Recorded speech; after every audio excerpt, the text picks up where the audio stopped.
Just a minute before, yeah. Okay. Good evening.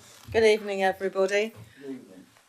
As you can see, I am doing the meeting tonight.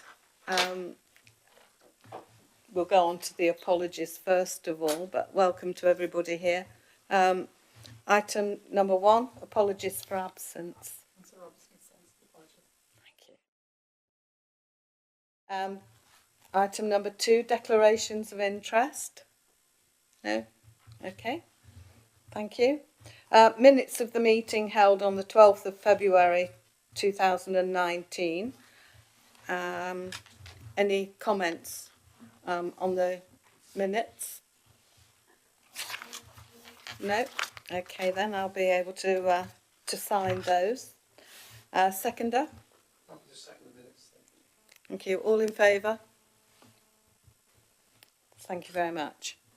I see that there aren't any opposition group leaders' questions at this time, nor citizens' questions.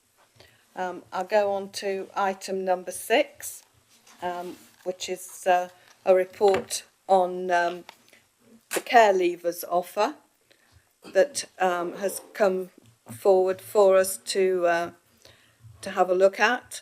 It's an interesting document because one of the things about care leavers is that they do come from a difficult life, some of them. They've had difficult upbringings and are vulnerable, certainly when they leave school. And I think it's important that we help and try to help and do all we can. If they are just left, we don't want them to become homeless, go on the streets, and have a difficult life after 18. So I think this is really important. It points out that across England there are 70,000 children in care at the moment, and at any one time. And they do face serious disadvantages in their lives. So they need to keep some sort of, if not family life, but some support. And I believe that this council should offer all the help that they can. This is across Nottinghamshire offer. The districts and boroughs have all come together to collate all the offers. Not every area and county have exactly the same one, but this has gone through the work with the different councils, with the Nottinghamshire County Council, who is leading. And as I say, if you look on page 11, you can see the numbers of leavers on 5.3, and they are significant. We haven't got as many as some, but that is just for this year. And I think it's important that they are going to be supported. If you look, the offer is actually quite a few things included in that they need help on, and I think it's very comprehensive. One of which is employment skills and apprenticeships. A number of them are already employed in various apprenticeships with local authorities, but I think it's important that we more actively signpost care leavers to apprenticeships, and that they are made available wherever possible, and that they are helped and supported. I think we already do quite a number of apprenticeships, but I was very pleased to see this. Housing already as well, the boroughs have been working together, and I think this is showing signs of a consistent offer that gives a certain priority to them when they are looking for housing, somewhere to live. Physical and mental health. Mental health is important as well as physical. Some of them have been damaged by their previous lives, and I think it's important that actually they continue to get the help there until they're at least 25 years old. If you look at the last on page 13 as well, and it's about the Crime and Disorder Act and some of the implications if it's not done. And it does say about providing appropriate support to care leavers and deliver a range of benefits and support, and it will result in a positive transition to reduce the risk of negative outcomes. I think too often they are left, they're not, if they haven't had the full support, they are very easily led, if you like, by their peers and can be very vulnerable. So I think there's a lot of good in this report.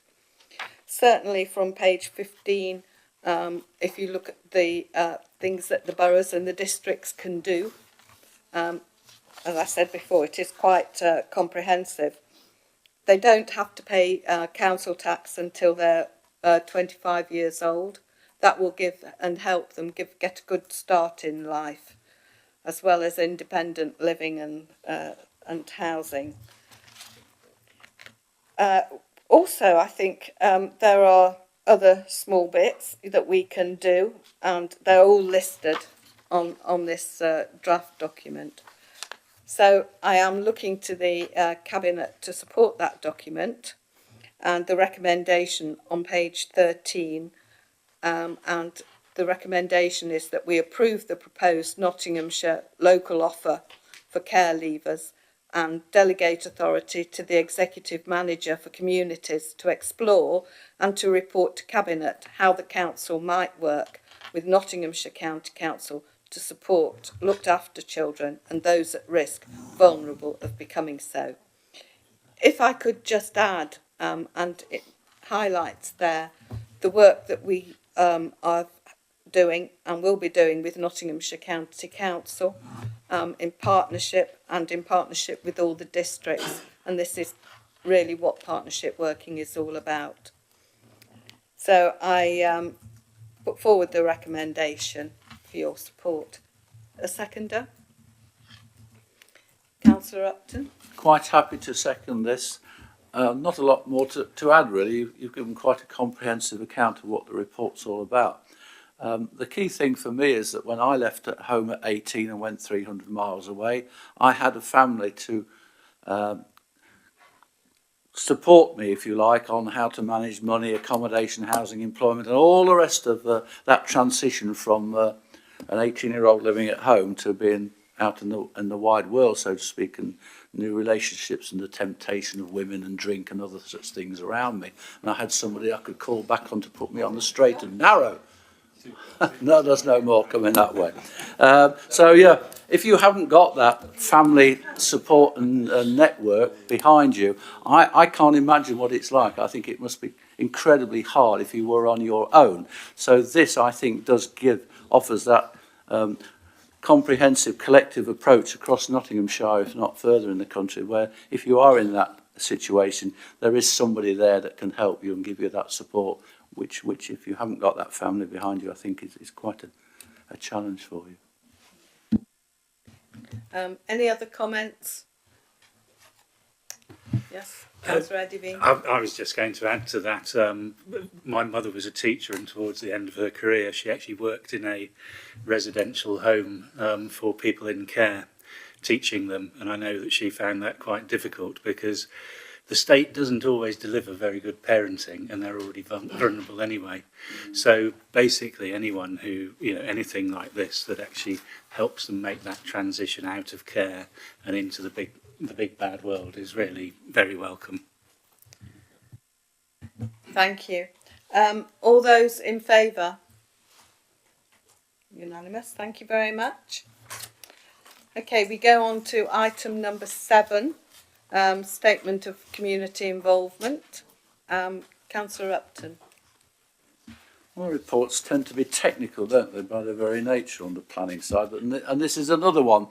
This is all about the Planning and Compulsory Purchase Act 2004, which requires us by law as planning authorities, local planning authorities, to prepare a statement of community involvement and to set out how the community will be involved in the making of our planning policies and the determination of our planning applications. We've done it before. This is a revision, if you like, of earlier statements that we've had. The existing statement of 2016 is out of date, mainly because of the amendments that are needed concerning all the process about neighbourhood plans and the changes that we've made to our planning committee and how it operates. So those are the two big items. I mean, there are some smaller amendments required, but those are the big two. So we've done a revised statement and we consulted on that in May, June 2018, and feedback has been considered, and where appropriate we've incorporated that into our proposed revision of this statement, and therefore it's a recommendation that we adopt the revised statement of the community involvement for planning policy and planning applications. Thank you. Thank you, Councillor Upton. Second. Councillor Eddie. Yeah, I'd like to second the recommendation. Obviously, it is a statutory requirement that we do this report, but it's good to see that some of the statutory consultees have come back and very much supported what we've done, Historic England in particular. And it's nice to see in the report that where parish councils have raised issues or members of the public have raised issues, that they've been dealt with, very comprehensively in reaching the conclusions. And, I'm very happy to support the recommendation. Thank you.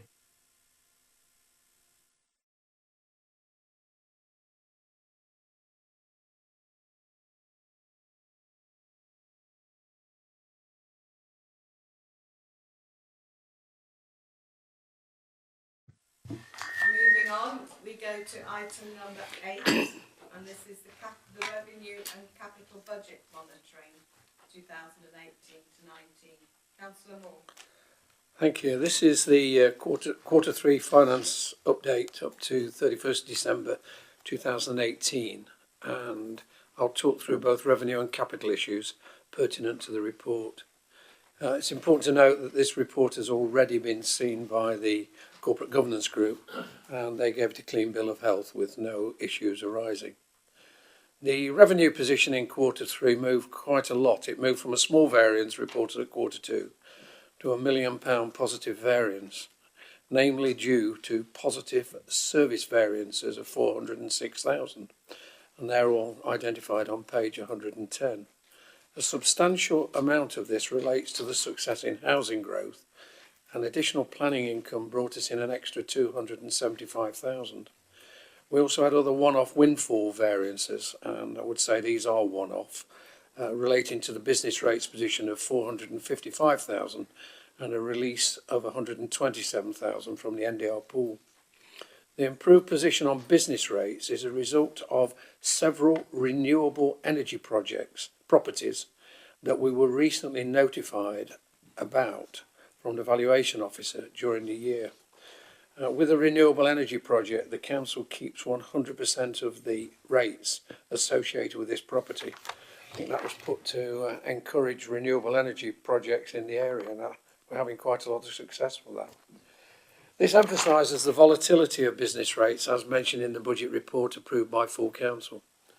In addition, the surplus held in the Nottinghamshire pool from 2017-18 has now been distributed to each member, and we gained 127,000. Appendix B, pages 109 to 110, detail the main revenue variances, some of which I have just highlighted.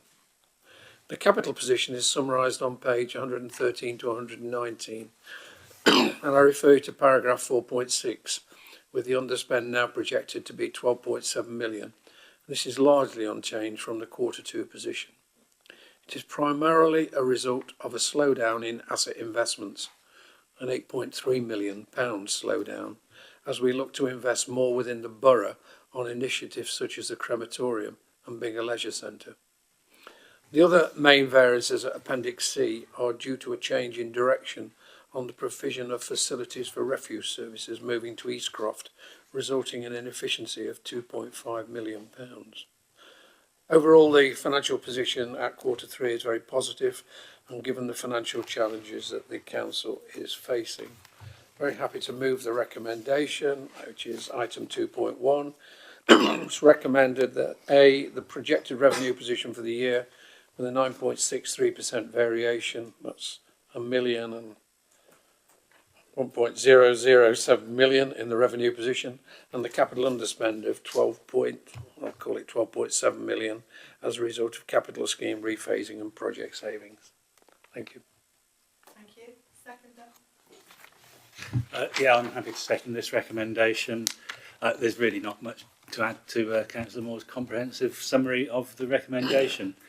Perhaps the only thing I'd pick out is I did notice an adverse variance of £40,000 from facility hire, and that was put down to existing facilities such as Gresham and Lutterell Hall perhaps not delivering as much as they might, and it does perhaps show the need for us to try and actually get as much as we can in terms of return on our assets, and they are important assets for us. So beyond that, I make no comment. Further comment. Thank you. Anything else? Anybody else? Anything else? No? Okay. I too support this, and I think it sets us up for the following year and will ensure us some success. I do take your point about we have to make our assets work for us, and I'm sure that is being looked at by the officers as we speak. Okay, thank you. All those in favour? Thank you. Unanimous. Thank you very much. Thank you for attending this. I think it was 16 minutes, but thank you very much for that. Thank you. Good night. Oh, yeah, work it out.